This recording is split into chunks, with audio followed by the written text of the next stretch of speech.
তুমি সেই প্রশাসনে বসেছ, তোমাকে তো কোনো দলের প্রতিনিধিত্ব করার জন্য বসানো হয় না।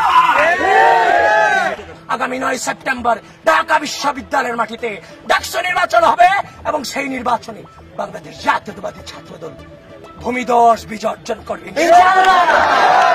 আপনারা তামাশা করেন ঢাকা বিশ্ববিদ্যালয়ের স্টুডেন্টদের সাথে। আপনি একই ক্রাইটেরিয়াতে তাদেরকে বাদ দিলেন, তাকে রেখে আপনি যে ফাঁক ফোকর রেখেছেন সেই ফাঁক ফোকরের সুযোগ আজকে বিভিন্ন জন, বিভিন্ন অপশক্তি, বিভিন্ন পরাজশক্তি বিভিন্ন ভাবে নিচ্ছে। স্পষ্ট ভাবে জানিয়ে দিতে চাই, এই ঢাকা বিশ্ববিদ্যালয়ের মাটিতে আগামী 9 সেপ্টেম্বর ডাকসু নির্বাচন অনুষ্ঠিত হতেই হবে, হতেই হবে, হতেই হবে। ঢাকা বিশ্ববিদ্যালয় কেন্দ্রীয় ছাত্র সংসদ নির্বাচনের তারিখ ঘোষণা করা হয়েছে, তফসিল ঘোষণা করা হয়েছে। আমরা বাংলাদেশ জাতীয়তাবাদী ছাত্রদল আমরা আমাদের প্যানেল ঘোষণা করেছি। ইতোমধ্যে গোটা ঢাকা বিশ্ববিদ্যালয় ছাড়িয়ে আমাদের সেই জোয়ার গোটা বাংলাদেশে পৌঁছে গিয়েছে।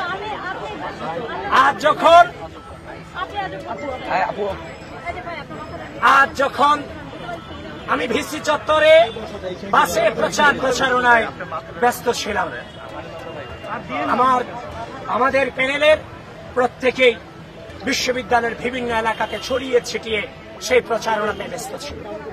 ঠিক ওই মুহূর্তে সাংবাদিক বৃন্দ আমাদেরকে ফোন দিয়ে জানালেন যে ডাকসু নির্বাচন স্থগিত হয়েছে। স্পষ্টভাবে এই অপরাজয় বাংলার পাদদেশ থেকে স্পষ্টভাবে জানিয়ে দিতে চাই, ডাকসু নির্বাচন রাইটটামি হবে, সেটাকে বাধাগ্রস্ত করার সক্ষমতা কারোর না। বিশ্ববিদ্যালয় প্রশাসন আপনারা তামাশা করেন ঢাকা বিশ্ববিদ্যালয়ের স্টুডেন্টদের সাথে।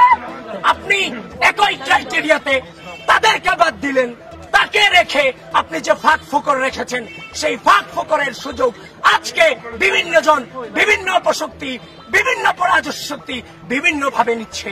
স্পষ্ট ভাবে জানিয়ে দিতে চাই, এই ঢাকা বিশ্ববিদ্যালয়ের মাটিতে আগামী 9 সেপ্টেম্বর ডাকসু নির্বাচন অনুষ্ঠিত হতেই হবে, হতেই হবে, হতেই হবে। প্রিয় ঢাকা বিশ্ববিদ্যালয়ের মাটিতে আগামী 9 সেপ্টেম্বর ডাকসু নির্বাচন হতে হবে এবং উপস্থিত যে ছাত্রবৃন্দ এখন